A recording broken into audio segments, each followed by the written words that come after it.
Ladies and gentlemen, I'm going live right after the game, folks. We're going to talk about what's still fresh on my mind. And the Eagles season is still alive. The defense came up big. Let's talk about it. Fasten your seatbelts for the realest Eagles and YouTuber! One who plays no clickbait and gets to the point. The myth, the legend, Nicky Steves! Come to my channel, you know the deal. Yo, boy, always keeps things real. I'm simply statue, think, and slate, dropping unrealistic mad 2K takes for the clip. Even though cats like that get views closer to the millie, never hear me preach, look on to Philly. Before you watch the Eagles all the way through the early 22, authentic talk, forget what others do. Come to my channel, you know the deal. Yo, boy, always keeps things real. The 24/7, 365 way. Sports content for the reals that feel the day.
Yes, sir. Yes, sir. The Philadelphia Eagles defeat the Green Bay Packers in the wild card round, and they will be moving on to the divisional round.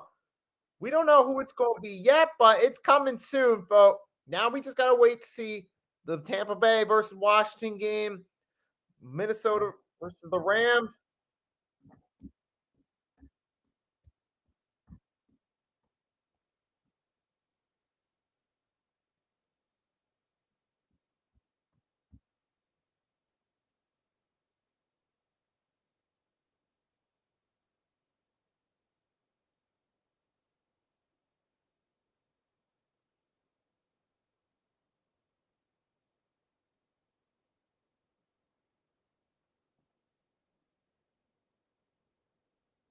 Yes, sir. Yes, sir. Arku.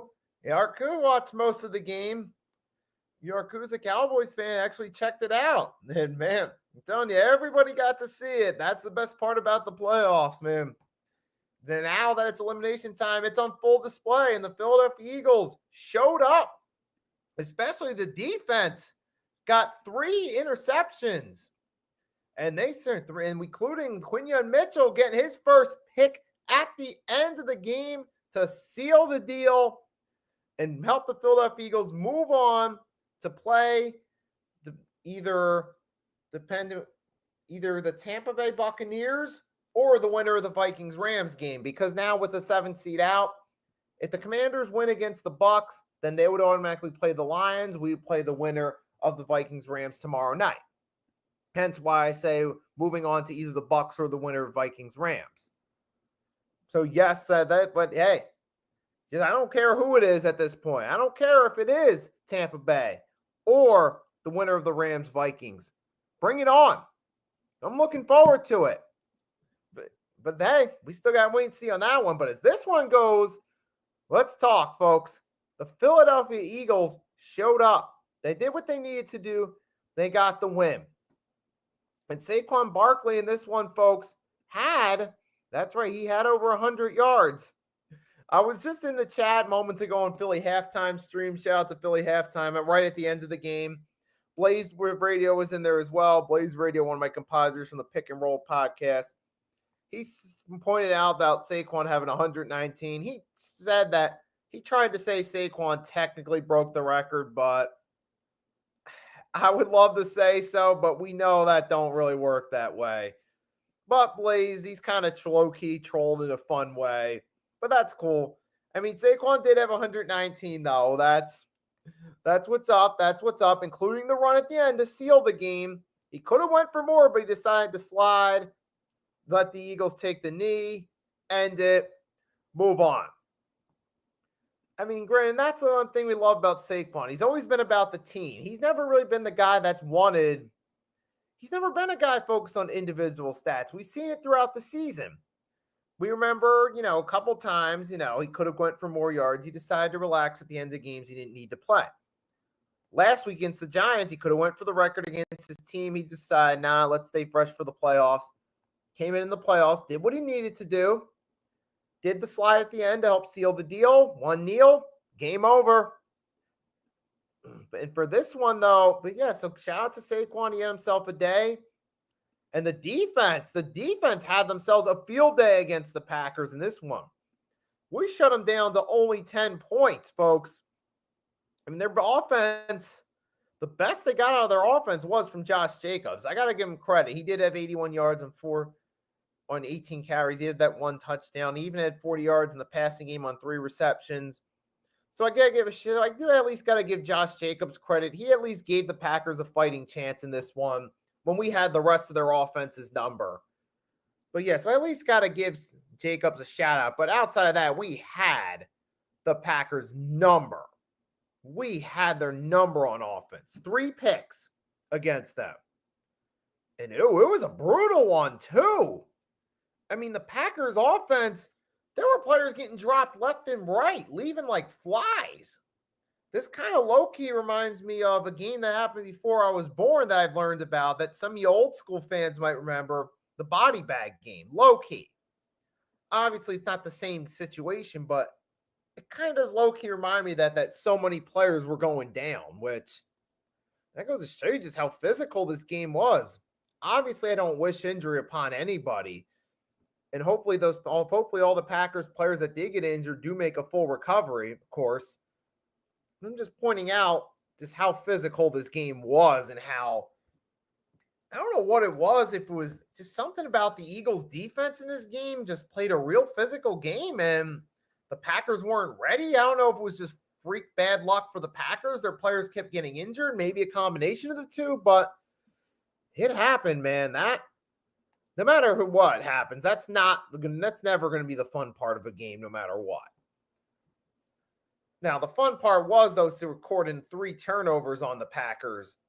And it all started right at the beginning because 3 INTs, plus you had the fumble at the beginning of the game, which set us up on a 3-play drive to score the opening touchdown at the start of the game.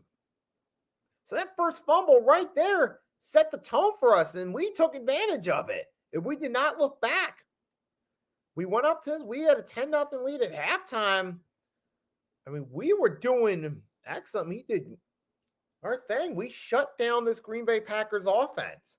Now, to be fair, they were missing Christian Watson too. I know Jordan Love was less than 100%, but still, we did what we had to. We shut him down. Zach Bond had himself a good game. He had a pick. He had some few tackles. Darius Slade Jr. got a pick in, showing that, hey, he's not playing as efficiently as he used to on a regular basis. He still, from time to time, has his flashes of brilliance. And then Quinyon Mitchell got the pick at the end in his first playoff start. Excellent. That's a great way to cap this game off. I'm happy, man, because we did what we had to. It's crazy. You know what's going to be funny, right? You know, if we would have lost this game, Cowboys fans would have ran their mouths off about the Eagles losing to the 7-seed Packers, right? Remember last year when the same shit happened to the Cowboys? But now, guess what? Cowboys fans, that number 2 seed don't mean a damn thing, do it? I mean, we laughed at y'all when y'all lost to the Packers last year, only to then turn around and get blown out on Monday night. But this year, we had the number 2 seed. We didn't lose to the Packers now, did we? Did we? We didn't lose to the Packers. Nah, we took care of business, folks. See, the NFC East teams, our number 2 seeded NFC East team takes care of business against the 7th seed Green Bay Packers. We don't lose to them in embarrassing fashion at home. No, no, no. We win. We get the job done. And we moving on to the second round, baby. We moving on. All right? You heard that? You had Jalen Hurts, had himself 2 touchdowns. Dallas Goedert had a nice, he'd been a nice breakaway for a touchdown. Jahan Dotson caught a pass for a touchdown in the playoffs. Jahan Dotson. I remember when I signed him, I was happy about the prospect of having a decent number 3 guy. Some people said, oh, he's not going to do anything. He's not going to do anything. But guess what? He caught a touchdown pass in the playoffs. So he at least did something for us. Even though outside, I know he didn't really do much outside of that this year. But hey, he caught a touchdown in the playoffs. Let's take a look at the box score real quickly. You see 13 for 21, 131 yards, 6.2 yards, 2 touchdowns, no INTs, only 2 sacks. That's it. And to be fair, we only got to Love twice, but we were getting a lot of pressure to him too. And we forced 3 interceptions, folks. Saquon, 119 yards, 25 carries. Longest was 17. All right. So he didn't have the greatest game in the world. He didn't see the end zone, but guess what? Doesn't matter. He still got 119 yards. That's still helpful in any situation. And then you said Devontae Smith led the way in receptions this game. Smitty was the number 2 guy. I mean, hey, that's the good thing about having that 1-2 combo. When A.J. Brown isn't getting most of the receptions, he's not the number 1 guy. You have Devontae Smith there. And we took care of it. And like I said, Jeremiah Trotter Jr. got that fumble return. Reed Blankenship had a sell game. Nolan Smith Jr. had 2 deflections. Had 2 tackles for loss. Sorry me. Yeah, but also had pass deflection. INT by Zach Bond. And Zach Bond, Pro Bowler. Quinyon Mitchell had himself a game. Pass deflection and an interception. Nakobe Dean had a few tackles for loss, as well as Nolan Smith. And the defense did pretty good in this one. We got tackles for losses. We got INTs. We did what we need to. We shut down the Packers to only 10 points with one of the top running backs in the NFL. And even with Josh Jacobs having himself a solid game, they couldn't do anything against us. No. They couldn't do anything, folks. They got 1 touchdown, a field goal out of it. That's it. Even with Josh Jacobs having himself a good performance, we shut him down outside of that. And Jordan Love, man, the savior of the Green Bay Packers, he's not looking like he's that next franchise dude yet. And I'm not saying Jordan Love's a scrub at all. He's no scrub. However, in terms of being the face of the franchise, he's not looking like that dude. At least not yet. Who knows? Maybe another year or 2 he takes that next step. Is it possible? Maybe, maybe not. But as of right now, their quarterback is not looking like the face of the franchise.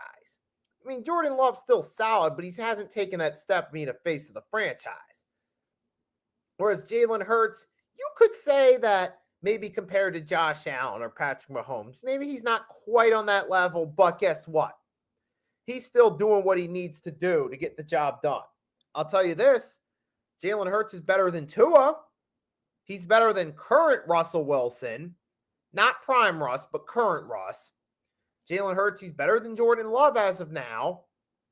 I'd still say Jalen Hurts overall is better than Matthew Stafford. I know him and Stafford are kind of in similar. Well, Stafford's in a similar predicament with 2 of the top receivers, but Eagles as a whole look better at this point. Jalen Hurts, he's definitely better than Dak when Dak's healthy. At this point, Jalen Hurts is definitely one of the top quarterbacks in the league for sure. You could still, to me, I'd argue the 3 that I could argue are better than him now are Lamar Jackson, Josh Allen, Patrick Mahomes. Those are the 3 I'd argue are better than Hurts currently. Other than that, though, name me any quarterbacks that are better than Jalen Hurts. You could say maybe Jared Goff's kind of close, But I feel like Goff, he's more one of those guys. He's in the right situation with all those guys in Detroit. Not that he's a bad quarterback at all. Absolutely not. He's still a good quarterback, but Jared Goff's one of those guys you got to put the right team around him in order to see his best out of him. And we've seen at times, we've seen Goff at his worst. I'll put it this way. Jalen Hurts at his worst is still a better quarterback than Jared Goff at his worst. That's why I'll say that so far I feel like Hurts is better than Goff by a bit. Because even Jalen Hurts, when he played poorly at times last season, compare that to Jared Goff when he's off. Like his rookie year, first season with the Lions. Yeah, it's kind of ugly when Jared Goff's off and he's on his bad game. But Jalen Hurts, even on his poor performances, I don't think he's that bad as Jared Goff on his poor game. But I know I'm bouncing off subjects and just rambling on about, quarterbacks. I'm not really talking about the game much. But the point being is we're led by a top 5 quarterback in the NFL. Like I said, I still think there would be like the Lamar, Josh Allen, Patrick Mahomes are the 3 guys I'd rate above Hurts. But outside that, I'm not rating anyone above him. I can't say CJ Stroud with that sophomore slump. Justin Herbert, no, because now 0-2 in the playoffs, and he had a 4-interception game. Yeah, Justin Herbert, top 10 quarterback? Yes, but not a top 5, not after the poor playoff performance. And ain't no way you tell me Herbert's better than Hurts. Ain't no way you're going to tell me that. So Jalen Hurts, today he did what he had to. He didn't throw any picks. He had 2 touchdowns. You didn't see him throw 4 interceptions like Justin Herbert, who some people were trying to indicate the better quarterback.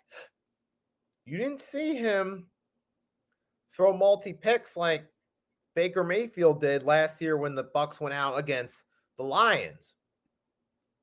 Today, you saw 2 touchdowns. Remember, some haters were even trying to throw out that Baker may be the better option than Hurts based on the playoff game last year. Some of them. Well, now you don't hear shit from them. But Jalen Hurts had himself a good game. Devontae Smith, the perfect number 2 option behind A.J. Brown.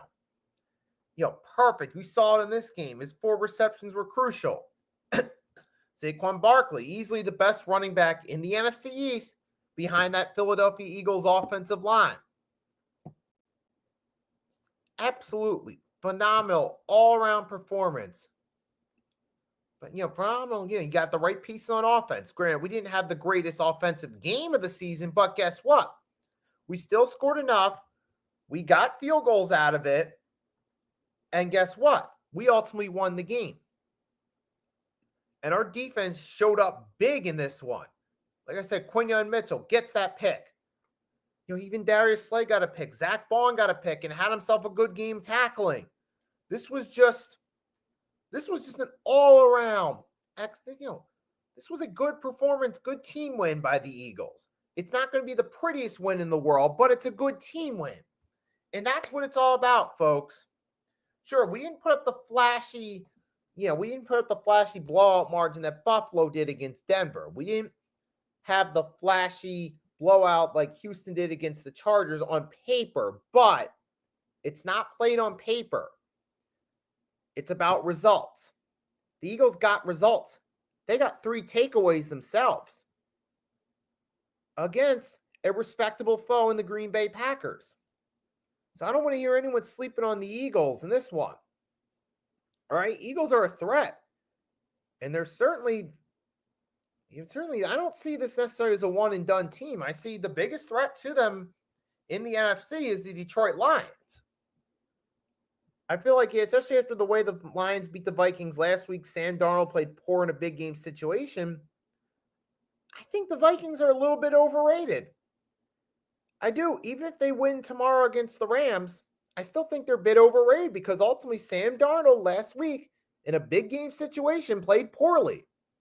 He reverted back to the old Sam Darnold that we used to know and that we like to laugh at. So I think the only team in the NFC, like I said, that's a threat to me are the Detroit Lions. So I'm confident in this divisional round matchup, whoever it may be. Now, we still got to wait and see. And I think we're just moments away. We're getting close to the kickoff for the Buccaneers-Commanders game. I definitely want to check that one out too. Actually, it's 8:15. That game might have started already. I want to check that one out real quick. But yeah, that game should be, or it should be starting soon. I don't know what's going on. Let me see. Is there a weather delay or what's going on? Because it's advertised for 8, but it hasn't said the game started yet. Let me find out what's going on. I don't know, but they should be starting soon. I mean, unless there's like some rumbling, which maybe.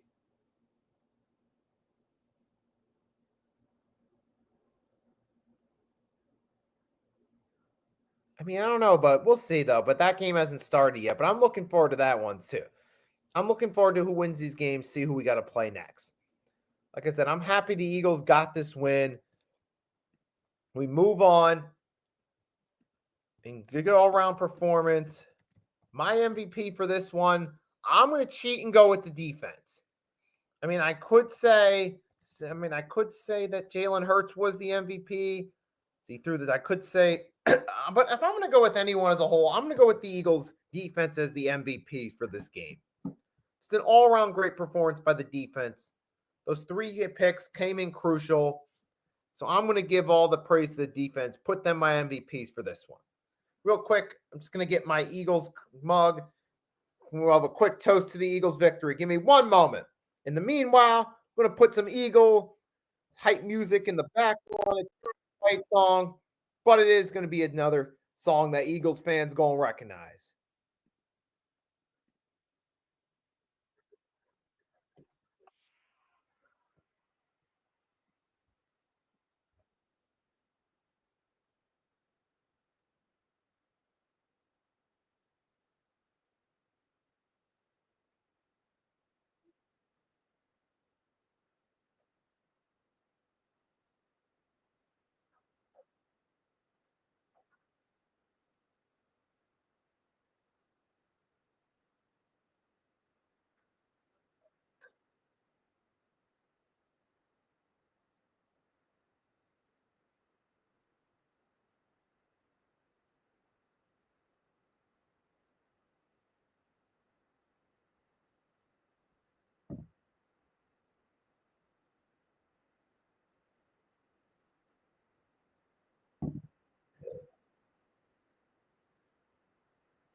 Yes, sir. Yes, SGA Sports Talk stopping by. What's up? Oh, what's up? I am great right now. Man, my boys just decimated the Green Bay Packers. It wasn't as pretty. I mean, it doesn't look like the prettiest win, but it was a good win. 3 interceptions, 4 takeaways. Eagles defense did their thing. Saquon had over 100 yards. It was a nice win. I mean, it was a good win. It wasn't one of those ugly wins. It was a good win. Offense did good. Sure, 22 points isn't the flashiest thing in the world, but they got it. They kept moving the ball down the field throughout the game. They got 3 field goals, 2 touchdowns out of it. That's 5 scoring drives right there. That's a good performance. It's an all-around good team performance, man. So, man, hey, thanks for stopping by, showing your support, SGA, Arku, Daniel Berry, everyone that stopped by, I appreciate it. Yeah, that was a great game. I needed that water chug. So yeah, one more time before I head on out. We're gonna play the fight song one more time, folks. And then going to catch the Commanders Bucks game